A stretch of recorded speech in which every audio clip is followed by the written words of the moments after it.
basically start combing from the ends, just like if you're combing your own hair and it's tangled, and then work your way up. And then you can transfer the stuff from this brush onto this brush, or vice versa, by doing this. And that just dredges up all of the uncombed bits from the depths of the teeth and means that you can get it more easily. And then when you want to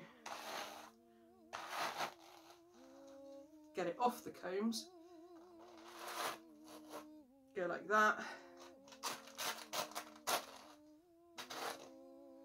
And you have it. To make your felt boot liners, you will need 2 sturdy bin bags, large pieces of bubble wrap, plastic bottle with holes in the lid or a watering can, soap, washing up liquid, something like that, steady access to hot water, could be from the hot tap, could be from a kettle, some sort of plastic or leather or certain fabrics for the insert, a sturdy carrier bag, and wool tops. This is carded wool that you can buy from yarn suppliers and craft shops, and lots of online suppliers as well. You need to cut an insert to go inside the boots as they felt. Most people use plastic nowadays, but in the past certain types of close woven linen and even leather have been used. The material you choose needs to be sturdy, fairly rigid, and something that the felt cannot stick to. The template will look impossibly huge to start with, but the final stage is to shrink the boots onto your feet.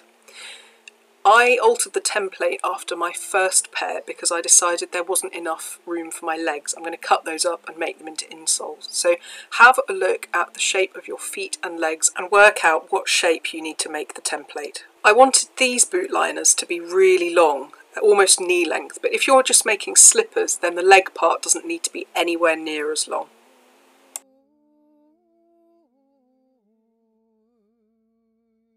I had a slight problem in that my table wasn't actually long enough for the size of the template I was working with, so I had to do half at a time and move it along, which was a pain, so I hope you don't have to do that for your sake. The idea is to create layers with the fibres going in opposite directions. It's best to have thin layers and more of them rather than thick layers.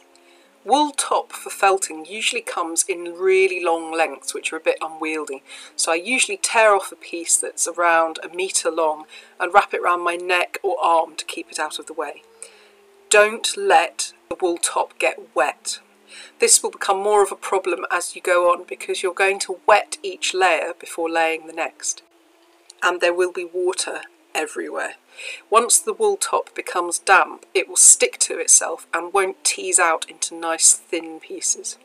Try to work methodically in neat overlapping rows and make sure that tendrils of the wool overhang the edges of your template. This is very important because it forms the join between the two sides of your boot. You don't want to end up with weak points or holes. Once you've completed your first layer, you need to wet it thoroughly all over with a mixture of hot water and a bit of soap. It doesn't need to be anything complicated. It can literally be a plastic bottle with some very small holes poked in the lid, or you could use a small watering can. Once that layer of wool is wet all over, cover it with the second bin bag cut open and press down firmly all over to make sure that the fleece is thoroughly saturated. Now you need to turn it and cover the other side. It's a really good idea to keep a note of how many layers you've done each side, or it's very easy to get confused. Peel off the plastic very, very carefully, nudging any stray bits back into place. Now you need to go all the way around the edge of your template and fold those tendrils over so that they become joined into the side that you're about to lay now. If any of those edges escaped being thoroughly wetted before you turned it, then now is the time to give them a little extra sprinkle. It's worth making as neat a job of this as you can, because otherwise you will end up with a lump along the front of the shin and the back of the calf of your boot. Now you can lay another layer. You want the fibres going perpendicular to the layer on the other side. Now comes the boring bit. You've got to repeat this process until each side of your template is covered in at least 6 layers of fleece. You might be there a while.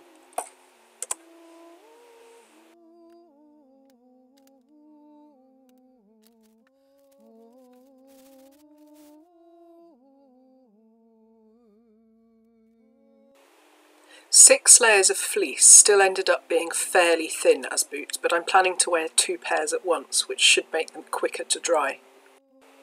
But obviously you could just make more layers and end up with thicker boots to start with.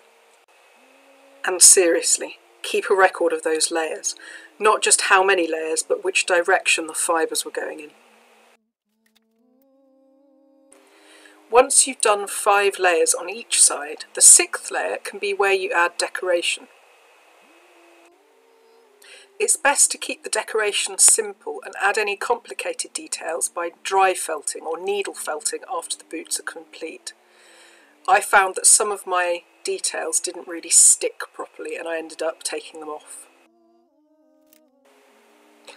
I love owls and most of my kit has an owl on it somewhere, so my boots are going to feature some stars and what will be a snowy owl in flight to sort of stick with the Nordic theme. This time when you cover your felt, use the bubble wrap and you'll do the same on the other side. You can also make the wetting water slightly soapier than you have been. With all 6 layers or more of your fleece assembled, it's time to start felting.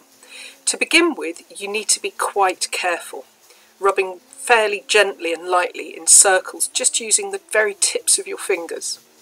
Again, be methodical and make sure you haven't missed any areas, especially the edges. After a few minutes of this on each side, you can start to be a little bit more aggressive.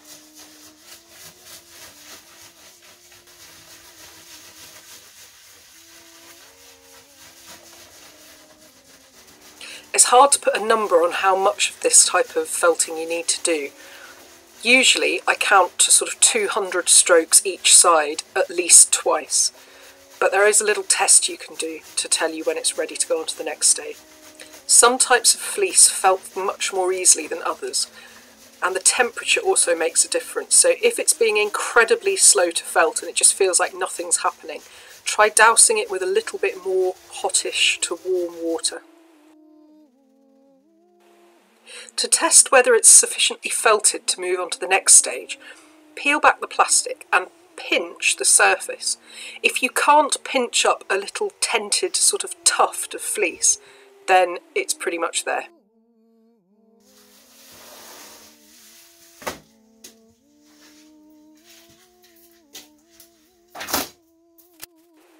Now, there are other ways of doing this next stage, so don't feel you have to go out and find an old roller blind. But it does help. If you can't get hold of a suitable blind, don't worry. You can just leave your felt covered in the bubble wrap both sides and roll it up in an old towel and repeat the same sort of backwards and forwards rolling motion as I'm doing with the mat.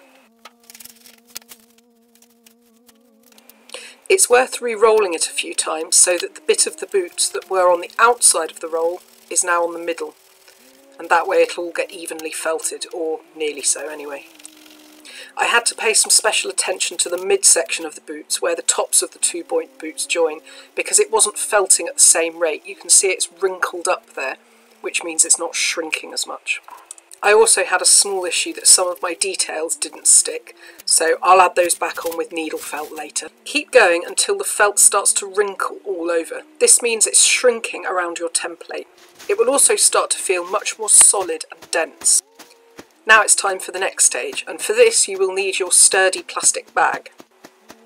This is probably my favourite bit because you can see a big difference in the felt really quickly. It will start to shrink around the template. It's also quite good stress relief after the fiddly stages of laying out the felt. You can periodically dunk it in really hot, almost boiling water, and that will help to shrink it further, but then return it to the bag and give it another beating. I was a little bit worried about some wrinkles that were starting to appear, so I decided to give them a bit of a beating with it flat just to get rid of those. And then back into the bag. You can do this stage in a washing machine as well, but I've never been brave enough to try it. But But by now you should start to see it shrinking a lot, and you can start to think about taking the template out. Try and cut really neatly, because you don't want to end up with any little bumps or jags at the top that you have to trim off later, because that will weaken the edge.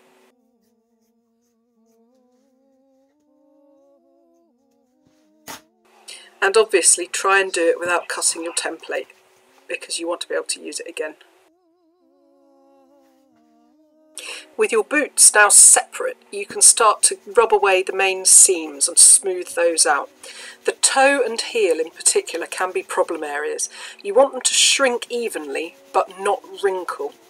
This is the part of the process where you're starting to sculpt your boots into a three-dimensional object. So think about the shape they need to be on your foot. You also need to pay a bit of special attention to the top edge where you cut the boots from each other. I found that this was really hard to shrink down in the final stage and wish I'd paid more attention to it here. As you start doing this bit, you will feel the boots become much more dense and three-dimensional. The final stage is to fit them to your feet, best done in the shower or bath.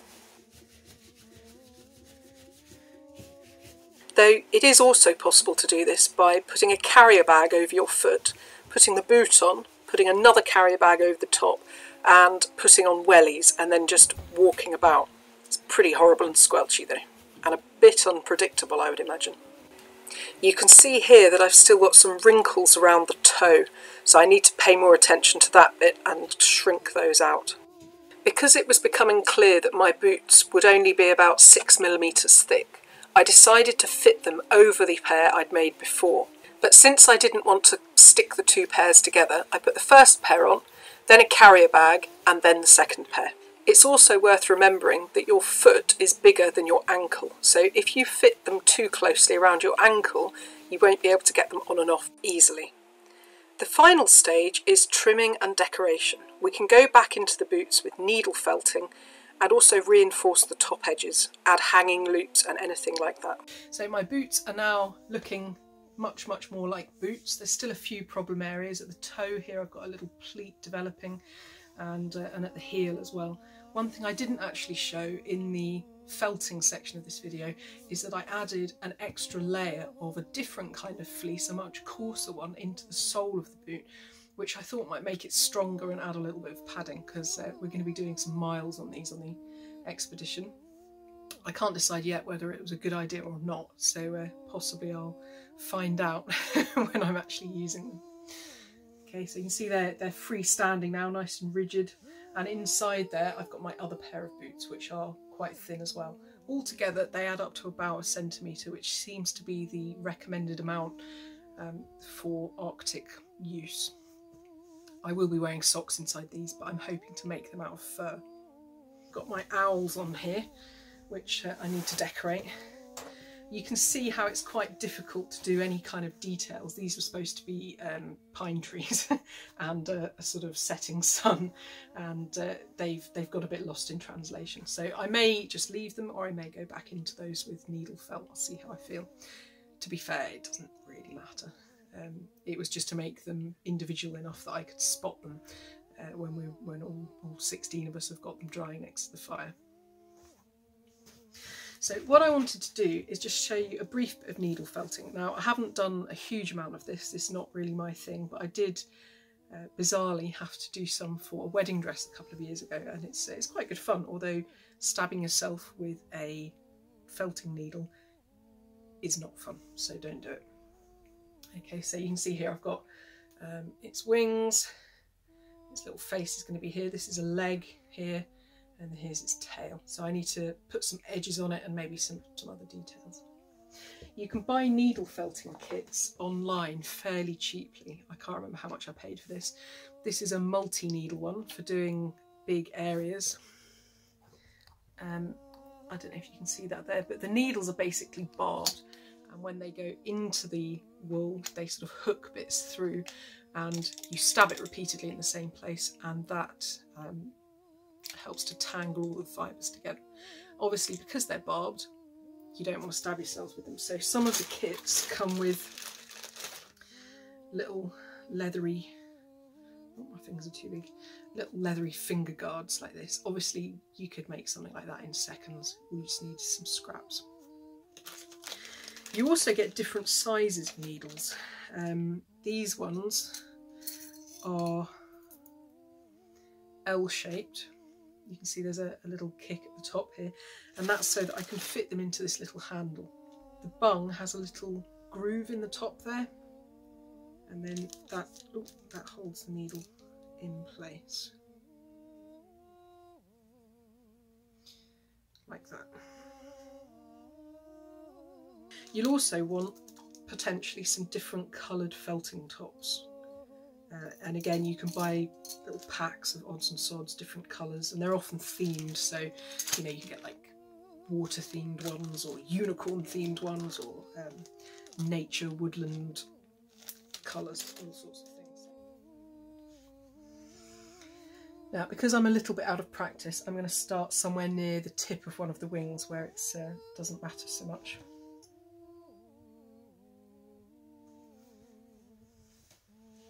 So you can see that, just teased out a bit of the felt, laid it over the top.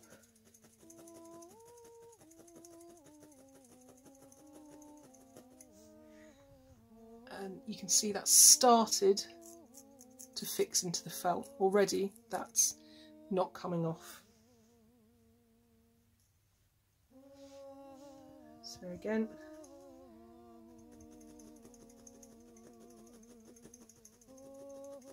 and you can see how this is going to take a while, and I'm glad I did some of the larger areas with wet felting because it's a lot easier, and then just add in the details.